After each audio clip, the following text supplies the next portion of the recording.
Before I started my business, I thought that coming up with the right idea was the hard part, but little did I know the action was just getting started.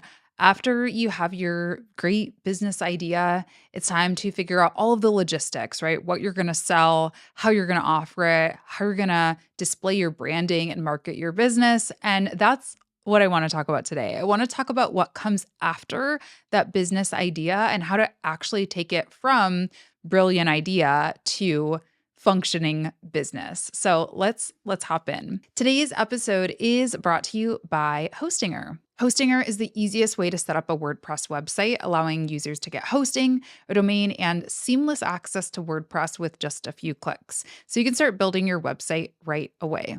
Hostinger is the recommended hosting by WordPress, and we're going to get into some more details about what exactly Hostinger does later in the episode. But for now, let's talk about your name. I always say, like, don't worry so much about the name at the beginning, right? It's like naming a child. I mean, I haven't had a child, but what I hear from people is that you just kind of know once they're here. You can come up with a great list of ideas, of potentials, but you're not actually sold on it until you look into that baby's eyes and be like, you're a Steve, you're a Brenda, you're a Latasha, right? And I do think that a business is kind of similar, but I do think that it can really help you with your motivation, right? If you know what you're going to call it, if you can kind of envision your logo, envision your website ahead of time, it just gets you a little bit pumped, and it will also help you with market research and competitor analysis to know what you're calling it. Cause I would hate for you to, come up with a cool name for something and kind of start going by it and then realizing that another company already has that name. So for me, I like to start just with a free write. I just take a pen and paper. Ideally, I'm doing this on physical, pen and paper. I'm not typing things in. I'm not on my phone. Maybe I'm outside with nature and really just like getting all of my ideas out of my head. My video production company, James and Park, I got the name from my last name, James. I knew that I would always be a James, even if I decided to change my name somewhere down the road.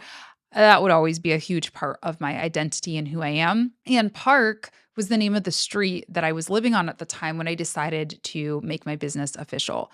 And so sometimes, like I said, you just know just the combination of a couple of words just sound good to you or look good written out. Sometimes they have a much deeper meaning. Sometimes they might have a very SEO or search engine optimization, friendly name. So you kind of have to make that decision for yourself. But once you come up with a couple of potential ideas, validate them. Do a search for them to make sure other people don't have them. I like to use Hostinger's domain name search tool to just pop in those different ideas and see if they're available first and foremost. If jamesandpark.com, for example, is taken, I'm going to assume that a business already exists with that name. They might even have a trademark, so I am not able to use that name. So you can do all of that deeper searching like as you get into it. But if the domain name is available, I like to purchase it right away just to kind of snag it. And again, this sort of is my commitment to the name and my commitment to the purpose, right? My commitment that I'm going to see this business idea or this launch all the way through. With Hostinger, you can find a .com as well as a bunch of other different formats for your domain name. So get creative with it, do a little digging, do a little research. And, this is also going to help with your competitor research and your market analysis as well, which is a huge part of step number 2, which is creating your business plan. Now, there are plenty of business plan templates out there that you can Google and find, I'm sure, but I've never really created like a super, super formal business plan. Really, I've just put together a list of who my main competitors are, what the market is like. So, for example, I know that I want to offer video production at a local studio in Ann Arbor, Michigan, as well as offering remote friendly education and editing services, right? So that's kind of like giving a lay of the land. I might talk about what other companies offer these same services, what the market projection is for the industry at large, so on and so forth. And again, that's where that domain name search tool comes in handy for me because I'll be able to see, oh, jamesandpark.com is taken, or video in Ann Arbor is taken. Let me look at video in Ann Arbor and see what that company is doing and see, what competitors I am up against. I also like to talk about the financials in my business plan. So, what's my funding plan? How am I going to take this business from an idea to a real business? What am I going to need to actually do that? I'm going to need to buy equipment. Am I going to need to pay for services, tools, a lawyer, all of that good stuff? And if you do, figure out how you're going to pay for it. For my business, I just self funded everything from my freelancing money. I was freelancing as just Latasha James, just an individual, and I was putting away money that I would earn from my clients, and so I was able to self fund the maybe $1,000 or $2,000 startup costs that I really needed to get a good computer, to buy my website, hosting, domain, all of that good stuff.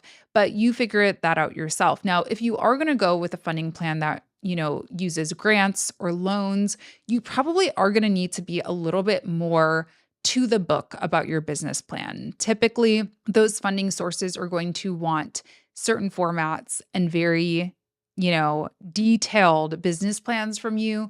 Whereas for me, since I was self funding, I kind of just jotted this stuff down for my own use. Now, you also want to figure out which services, which products you're going to offer, and some financial projections. And this part can be a little bit challenging, but again, go to competitor research, right? Figure out what your competitors are doing to the best of your ability. Don't copy them necessarily, but it will again give you a lay of the land. It will let you know like what types of services people are buying in your industry, your niche, or local area, what the potential is. Do these companies look like they're getting booked out, or are their calendars wide open? That will help you determine if you can be doing, a $100,000 a year or a $10 million a year, for example. And the other thing that's really important about this from the outset is not just knowing what you need to get started, but knowing what you need to be successful. So if you have financial projections and financial goals, you'll be able to know, is this business idea working, in the first 6 months, 12 months, etc. If you're not hitting any of your targets, if you're not reaching any of your goals, then you may need to, go back to the drawing board, change something, update something, or start over with a new business idea. Okay. For the next step, once you've got your name figured out, I like to get that name everywhere that I possibly can. So I'll grab the handle for all the social media sites that I could ever really potentially see myself using. Now, you all know that I am a big fan of the quality over quantity approach on social media. I don't post on TikTok every day. I don't post on Snapchat. I barely post anywhere really except for YouTube and Instagram and my email list. But I still have my handle reserved on all of those different platforms. One, just in case I change my mind, but also two, so that somebody else doesn't snag it and either start impersonating me or just, using my business name unknowingly. So reserve those handles on all the social media sites. And then you also want to think about your website. This is so, so important. And I get the question all the time, Latasha, do I really need a website? It's 2025. I just book clients through Instagram. I use a client management system to book clients, and that is fine.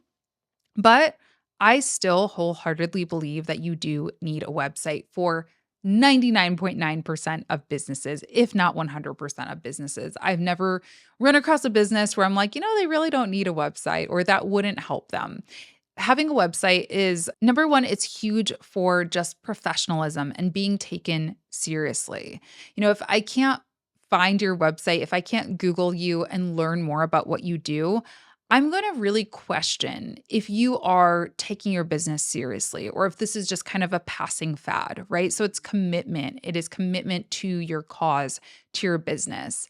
The other great thing is that it helps you get discovered. We talk about social media all the time. We talk about, word of mouth marketing and cold pitching, but your website can actually do a lot of that work for you if it is optimized for search, if it is easy to navigate and people can quickly look through your services, look through your offerings, click book, click discovery call, click purchase, and do that work for them, right? And I'm seeing more and more that today's customers are more independent than ever, right? For me, people don't even book discovery calls very much. They do research on their own and they email me and say, hey, this is exactly what I want because my website shows them what I have available. So definitely nail down your website, buy that domain name, and start building. And as I mentioned, today's episode is in partnership with Hostinger, and they are the premier hosting platform for WordPress. WordPress is the most widely used CMS or content management system in the world, and it's a great place to build a website that can grow with you, that can evolve with your different business offerings, and so much more. So you can check out all of the different pricing options available for Hostinger. I think that the business plan is a great fit for a new business. It's got tons of features like the AI website builder, the AI content creator. There's an Amazon affiliate plugin, daily backups. You get a free domain, a free email, which is something that I'm going to talk about in a second. Very important as well. You have a free SSL or security certificate, free CDN, and so much more. There are 12, 24, or 48-month subscriptions. And those options are cheaper when compared with a 1-month plan. I actually have a coupon code for you, which will be linked down in the show notes to get you 10% off of your Hostinger order. So I'll link that down below. You'll enter that in here after you decide on your plan. And then you can go ahead and start setting up your website. You'll want to answer the questions, who exactly is the website for? Are you going to be creating a new website or migrating a website from somewhere else? You'll select WordPress when it asks you how you want to create your website, and you will enter in your login credentials for WordPress. Now, here, this is different than Hostinger, right? So, Hostinger provides you seamless access to WordPress, but it's not the same tool. So, you'll need to create or grab your WordPress login, which is separate. And then it really helps walk you through step by step everything that you need to get started with your website, right? It'll ask you how you'd like to build your website, what kind of website you want to build, what domain you want to use, where your target audience is located, and so much more. So, Hostinger is truly super user friendly. I think that just getting started, this is another question I get a lot with, business setup essentials is like, should I wait for a super high quality, super fancy developer to build my website for me? And I say again, 9 times out of 10, no. 9 times out of 10, I say go with something like Hostinger, build something yourself so that you have something up and ready, and you can always optimize and improve on it over time. But what I often see is people will delay and delay, and they'll wait and they'll think about it. And next thing you know, it's been 6 months since you had that great business idea and you haven't yet announced it to the world because you've been waiting. So I like the self-hosted, self-managed website builder options. And especially with the amazing tools that Hostinger has, it's easier than ever. So just get started with that. The essentials for me in a website are going to be an about page. I want to know who you are, what you do, how you came up with this business idea. I want to know what services you offer on a services section or a page. And I want to have a way to book you or get in contact with you. Ideally, this will have both a form that people can fill out and a button so they can actually book a discovery call with you. Or if you're offering more of a product, like a course or something that you ship out, it'll have a buy now button. Email address is important too. So with Hostinger, you get a free branded email. So for example, hey@latashajames.com or contact@jamesandpark.com, right? This is so much better than just latashajames12345@yahoo.com. A lot of times those emails can be mistaken for spam. They can just look really, unprofessional. I don't mean that in a negative way, but just like a normal human, right? Not as a business. And you want to be showing up as a business owner, particularly if you plan to be pitching, right? If you plan to be pitching either to clients on a cold email, or if you plan to pitch to sponsors, for example, or partners, you want to have that branded email address to show up in their inbox and show up professionally. So definitely make sure to snag that as well. Now that you have your business plan, you've got your name, I always think it's a great idea to just pop on over to some very official, fancy people to get a second and third pair of eyes on all that you've already created. Those people I recommend talking to are an accountant. Maybe you already work with one to file your taxes now. Just have a quick chat with them and say, "Hey, is there anything else I need to be doing differently? Do I need to be, creating a new account? Do I need to be changing my business structure, maybe from a sole proprietor to LLC or LLC to S corp or so on and so forth?"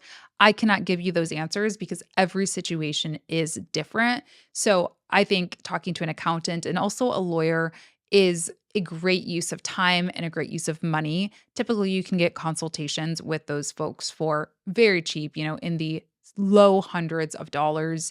If that, you can also get legal templates online nowadays. So it's easier than ever, but you just want to make sure to protect yourself, protect these ideas, make sure you're not missing any red flags. For example, my lawyer recommended that I get insurance when I first officially launched my business, just to make sure that if I made a mistake or if something happened on a client shoot, that I would not be held liable for it. So the only people who are going to be able to give you that custom tailored advice are people who know your unique situation, location, industry, all of that. So definitely have a chat with those folks before officially going live. And then you want to think about your system. So we already talked about one system, which is your website. This is super important. One of the reasons that I love WordPress is that it's very easy to update. It's very easy to grow as well. You can add different users to your WordPress website so that if you need to update a page, update a service, onboard a client, anything like that, you can do that really easily on your own, again, without having to call a developer or a designer to, do everything for you. But you also want to think about other systems, like how are you actually turning your, leads, people who are interested in working with you, into paying clients. So you want to come up with like an invoicing system, a contract system, an onboarding system, all of those things. You'll also want to come up with systems and tools that you use for marketing, collateral, for example, designing graphics or, editing YouTube videos if that's something that you choose to do. So I have a page on my website. It's latashajames.com/tools. And there's a list of all of the different tools and systems that I use in my business if you want to take a look at that, peruse, and see if anything calls your name.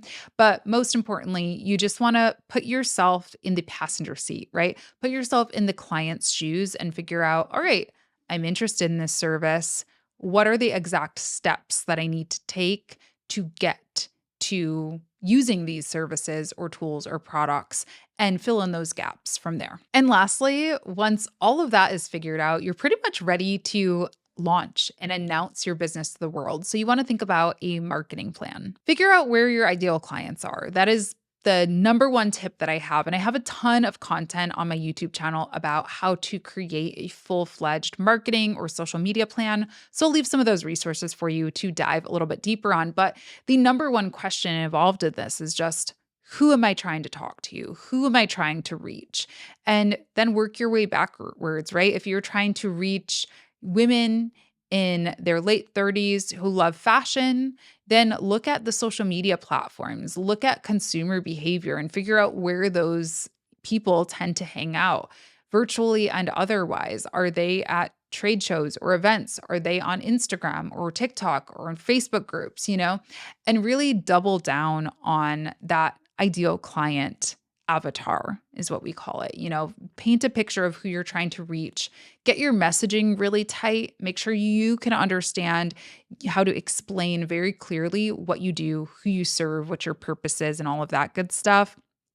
Put that on a video on your website. Put that on a video on your Instagram or wherever you're choosing to reach people. And also just keep in mind that marketing looks different for everybody and for every industry. I think sometimes we think, oh, marketing means I need to just start a TikTok and start talking about what I do. But remember, if you are targeting people in manufacturing, for example, which is a hot niche, it's a huge industry, there's a lot of money in it. Well, chances are those folks are not going to be scrolling TikToks all day long. You might need to be cold pitching them, again, using that branded email address, using that website to back you up and to act as social proof and as a sales tool for you.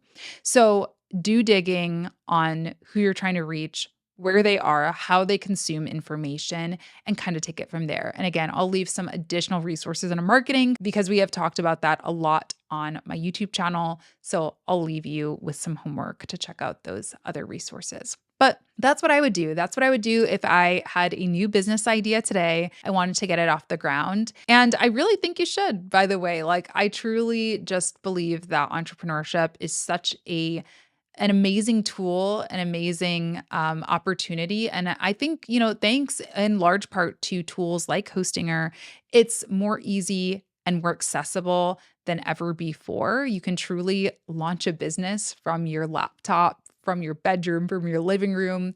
And I think that's a really beautiful thing. So thanks to Hostinger for partnering on today's episode. I will leave my discount code for you down in the description so that you can get started and get your business idea launched today or whenever it is that you are ready for it. So, thanks so much for tuning in. I hope this was helpful. Let me know if you have any questions, and I will see you in the next one. Bye.